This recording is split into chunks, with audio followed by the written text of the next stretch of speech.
Seção 2 do atendimento ao adolescente com transtorno mental e com dependência de álcool e de substância psicoativa. Artigo 64. O adolescente em cumprimento de medida socioeducativa que apresente indícios de transtorno mental, de deficiência mental ou associadas, deverá ser avaliado por equipe técnica multidisciplinar e multissetorial. Parágrafo 1º. As competências, a composição e a atuação da equipe técnica de que trata o caput deverão seguir conjuntamente as normas de referência do SUS e do SINASE, na forma do regulamento. Parágrafo 2º. A avaliação de que trata o caput subsidiará a elaboração, a execução terapêutica a ser adotada, a qual será incluída no PIA do adolescente, prevendo, se necessário, ações voltadas para a família. Parágrafo 3º. As informações produzidas na avaliação de que trata o caput são consideradas sigilosas. Parágrafo 4º. Excepcionalmente, o juiz poderá suspender a execução da medida socioeducativa, ouvidos o defensor ou Ministério Público, com vistas a incluir o adolescente em programa de atenção integral à saúde mental, que melhor atenda aos objetivos terapêuticos estabelecidos para o seu caso específico. Parágrafo 5º. Suspensa a execução da medida socioeducativa, o juiz designará o responsável por acompanhar e informar sobre a evolução do atendimento ao adolescente. Parágrafo 6º. A suspensão da execução da medida socioeducativa será avaliada no mínimo a cada 6 meses. Parágrafo 7º. O tratamento a que se submeterá o adolescente deverá observar o previsto na Lei 10.216, que dispõe sobre proteção e os direitos das pessoas portadoras de transtornos mentais e redireciona o modelo assistencial em saúde mental.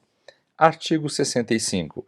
Enquanto não cessada a jurisdição da infância e juventude, a autoridade judiciária, nas hipóteses tratadas no artigo 64, poderá remeter cópia dos autos ao Ministério Público para eventual propositura de interdição e outras providências pertinentes. Capítulo 6. Das visitas a adolescente em cumprimento de medida de internação. Artigo 67. A visita do cônjuge, companheiro, pais ou responsáveis, parentes e amigos a adolescente a quem foi aplicada a medida socioeducativa de internação observará dias e horários próprios definidos pela direção do programa de atendimento. Artigo 68. É assegurado ao adolescente casado ou que viva comprovadamente em união estável o direito à visita íntima. Parágrafo único.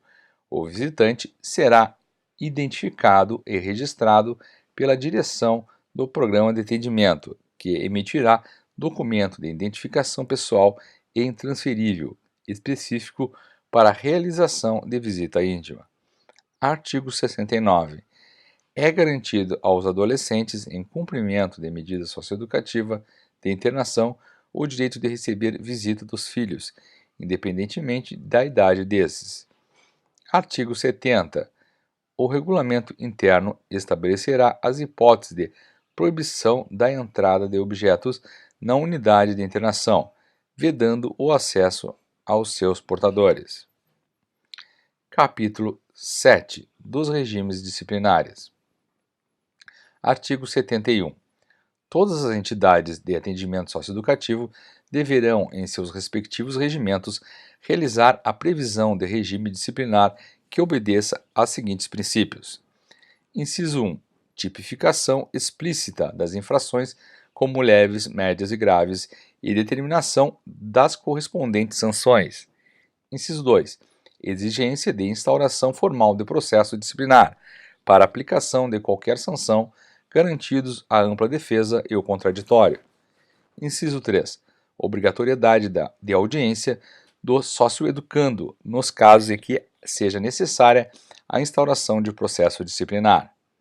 Inciso 4. Sanção de duração determinada.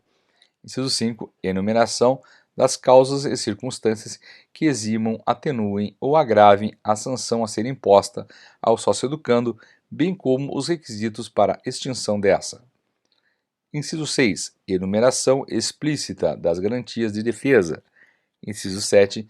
Garantia de solicitação e rito de apreciação dos recursos cabíveis. Inciso 8. Apuração da falta disciplinar por comissão composta por no mínimo 3 integrantes, sendo um obrigatoriamente oriundo da equipe técnica. Artigo 72. O regime disciplinar é independente da responsabilidade civil ou penal que advenha de ato cometido. Artigo 73. Nenhum sócio-educando poderá desempenhar função ou tarefa de apuração disciplinar ou aplicação de sanção nas entidades de atendimento socioeducativo. Artigo 74. Não será aplicada sanção disciplinar sem expressa e anterior previsão legal ou regulamentar e o devido processo administrativo.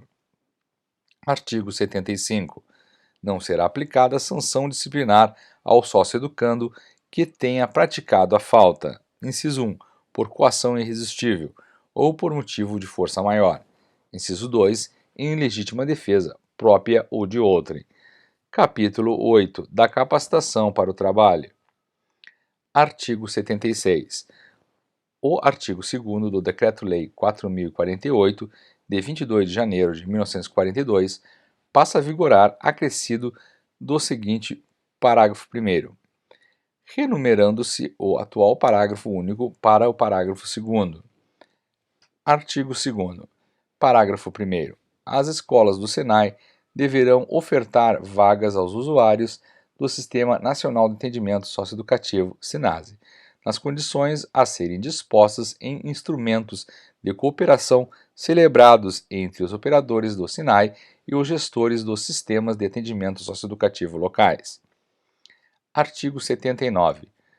O artigo 3º do Decreto-Lei 8.621 passa a vigorar acrescido do seguinte parágrafo 1º, renumerando-se o atual parágrafo único para parágrafo 2º.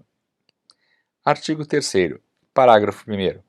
As escolas do SENAC poderão ofertar vagas aos usuários do Sistema Nacional de Atendimento Socioeducativo, nas condições a serem dispostas em instrumentos de cooperação celebrados entre os operadores do SENAC e os gestores do Sistema de Atendimento Socioeducativos locais. Parágrafo 2º. Artigo 78.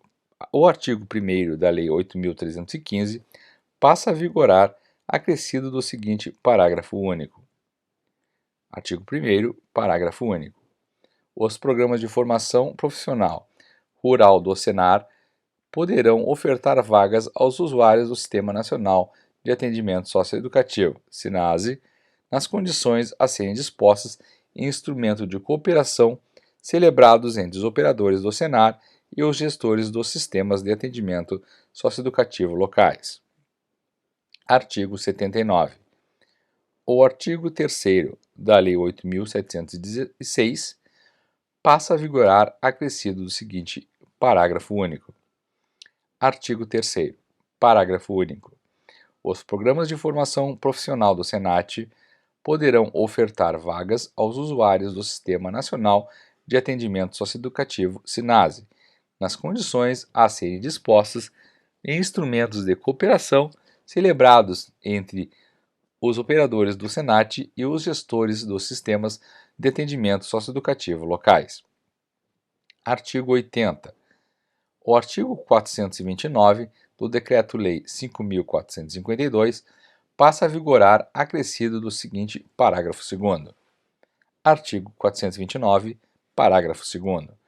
Os estabelecimentos de que trata o caput ofertarão vagas de aprendizes a adolescentes, usuários do Sistema Nacional de Atendimento Socioeducativo, SINASE, nas condições a serem dispostas em instrumentos de cooperação celebrados entre os estabelecimentos e os gestores do Sistema de Atendimento Socioeducativo locais.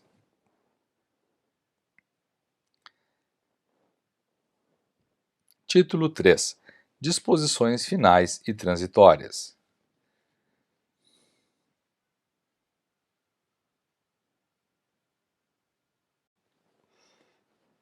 Disposições finais e transitórias. Artigo 81. As entidades que mantenham programas de atendimento têm o prazo de até 6 meses após a publicação desta lei para encaminhar ao respectivo Conselho Estadual ou Municipal dos Direitos da Criança e do Adolescente proposta de adequação da sua inscrição sob pena de interdição. Artigo 82. Os Conselhos dos Direitos da Criança e do Adolescente, em todos os níveis federados, com os órgãos responsáveis pelo sistema de educação pública e as entidades de atendimento, deverão, no prazo de 1 ano, a partir da publicação desta lei, garantir a inserção de adolescentes em cumprimento de medidas socioeducativas na rede pública de educação, em qualquer fase do período letivo, contemplando as diversas faixas etárias e níveis de instrução. Artigo 83. Os programas de atendimento socioeducativo, sob responsabilidade do Poder Judiciário, serão obrigatoriamente transferidos ao Poder Executivo no prazo máximo de 1 ano, a partir da publicação desta lei e de acordo com a política de oferta dos programas aqui definidos. Artigo 84. Os programas de internação e semi-liberdade sob responsabilidade dos municípios serão obrigatoriamente transferidos para o Poder Executivo do respectivo Estado, no prazo máximo de 1 ano, a partir da publicação desta lei e de acordo com a política de oferta dos programas aqui definidos. Artigo 85. A não transferência de programas de atendimento para os devidos entes responsáveis no prazo determinado nesta lei importará a interdição do programa e caracterizará ato de improbidade administrativa do agente responsável, vedada ademais ao Poder Judiciário e ao Poder Executivo Municipal, ao final do referido prazo, a realização de despesas para sua manutenção. Artigo 86. Os artigos 90, 97, 121, 122, 198 e 208 da Lei 8.069, Estatuto da Criança e do Adolescente, passam a vigorar com a seguinte redação. Artigo 90. Inciso 5. Prestação de serviços à comunidade. 6. Liberdade assistida. 7. Semi-liberdade. 8. Internação. Artigo 121. Parágrafo 7º. A determinação judicial mencionada no parágrafo 1º poderá ser revista a qualquer tempo pela autoridade judiciária. Artigo 122. Parágrafo 1º. O prazo de internação, na hipótese do inciso 3º deste artigo, não poderá ser superior a 3 meses, devendo ser decretada judicialmente após o devido processo legal. Artigo 198. Nos procedimentos afetos à justiça da infância e da juventude, inclusive os relativos à execução das medidas socioeducativas, adotar-se-á o sistema recursal da Lei 5.869, Código de Processo Civil, com as seguintes adaptações. Inciso 2. Em todos os recursos, salvo nos embargos de declaração, o prazo para o Ministério Público e para a defesa será sempre de 10 dias. Artigo 208. Inciso 10. De programas de atendimento para a execução de medidas socioeducativas e aplicação de medidas de proteção. Artigo 87. A Lei nº 8.069, de 3 de julho de 90, Estatuto da Criança e do Adolescente, passa a vigorar com as seguintes alterações. Artigo 260. Os contribuintes poderão efetuar doações aos fundos dos direitos da criança e do adolescente nacional, distrital, estaduais e municipais, devidamente comprovadas, sendo essas integralmente deduzidas do imposto de renda, obedecidos os seguintes limites. Inciso 1. 1% do imposto sobre a renda devido apurado pelas pessoas jurídicas tributadas com base no lucro real. Inciso 2. 6% do imposto sobre renda apurado pelas pessoas físicas na declaração de ajuste anual, observado o disposto no artigo 22 da Lei 9.532.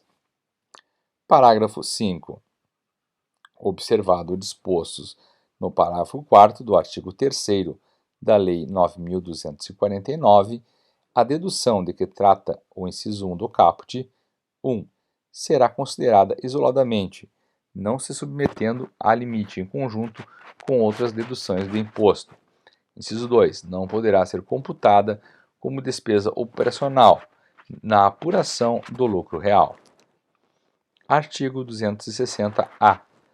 A partir do exercício de 2010, ano calendário de 2009, a pessoa física poderá optar pela doação de que trata o inciso 2 do caput do artigo 260 diretamente em sua declaração de ajuste anual. Parágrafo 1º.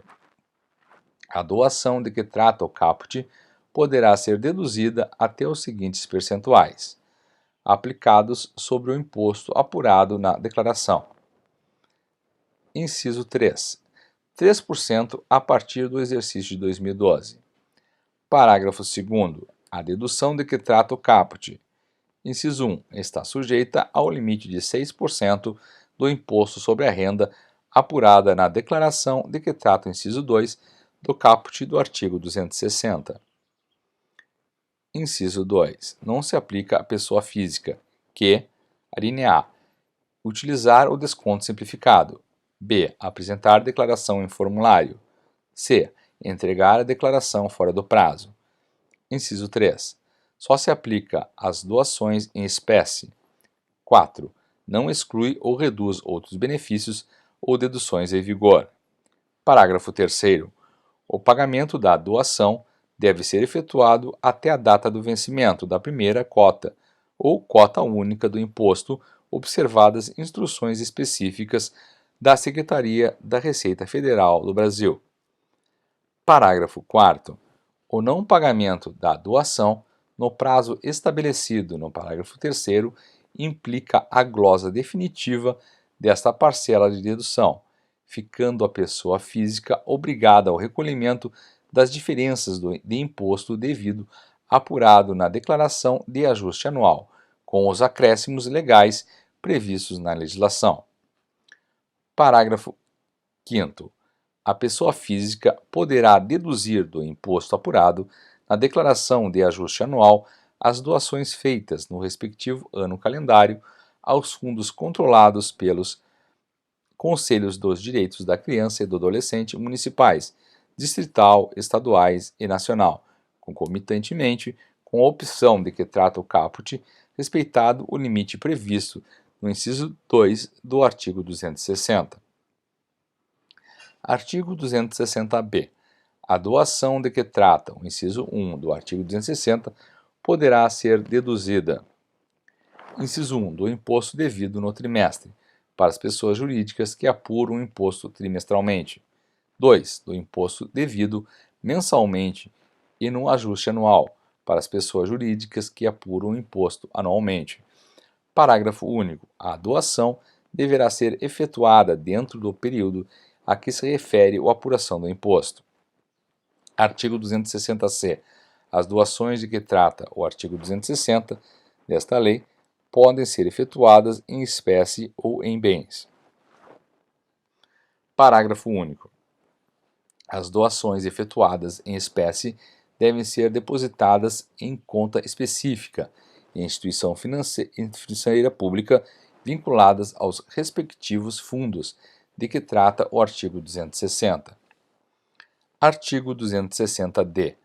Os órgãos responsáveis pela administração das contas dos fundos dos direitos da criança e do adolescente nacional, estaduais, distrital e municipais devem emitir recibo em favor do doador, assinado por pessoa competente e pelo presidente do conselho correspondente, especificando: inciso 1, número de ordem; 2, nome, cadastro nacional de pessoa jurídica, endereço do emitente; 3, nome, CNPJ ou cadastro de pessoa física do doador; 4, data da doação e valor efetivamente recebido; 5. Ano calendário a que se refere a doação. Parágrafo 1º. O comprovante de que trata o caput deste artigo pode ser emitido anualmente, desde que discrimine os valores doados mês a mês. Parágrafo 2º. No caso de doação em bens, o comprovante deve conter a identificação dos bens, mediante descrição em campo próprio ou em relação anexa ao comprovante, informando também se houve avaliação, o nome, CPF ou CNPJ e endereço dos avaliadores. Artigo 260-E. Na hipótese de doação em bens, o doador deverá, inciso 1, comprovar a propriedade dos bens mediante documentação hábil. 2. Baixar os bens doados na declaração de bens e direitos, quando se tratar de pessoa física, e na escrituração no caso de pessoa jurídica. 3. Considerar como valor dos bens doados a. Para pessoas físicas, o valor constante da última declaração do imposto de renda, desde que não exceda o valor do mercado. B. Para pessoas jurídicas, o valor contábil dos bens. Parágrafo único. O preço obtido em caso de leilão não será considerado na determinação do valor dos bens doados, exceto se o leilão for determinado pela autoridade judiciária. Artigo 260-F. Os documentos a que se referem os artigos 260-D e 260-E devem ser mantidos pelo contribuinte por um prazo de 5 anos para fins de comprovação da dedução perante a Receita Federal do Brasil. Artigo 260-G. Os órgãos responsáveis pela administração das contas dos fundos dos direitos da criança e do adolescente, nacional, estaduais, distrital e municipais, devem: inciso 1.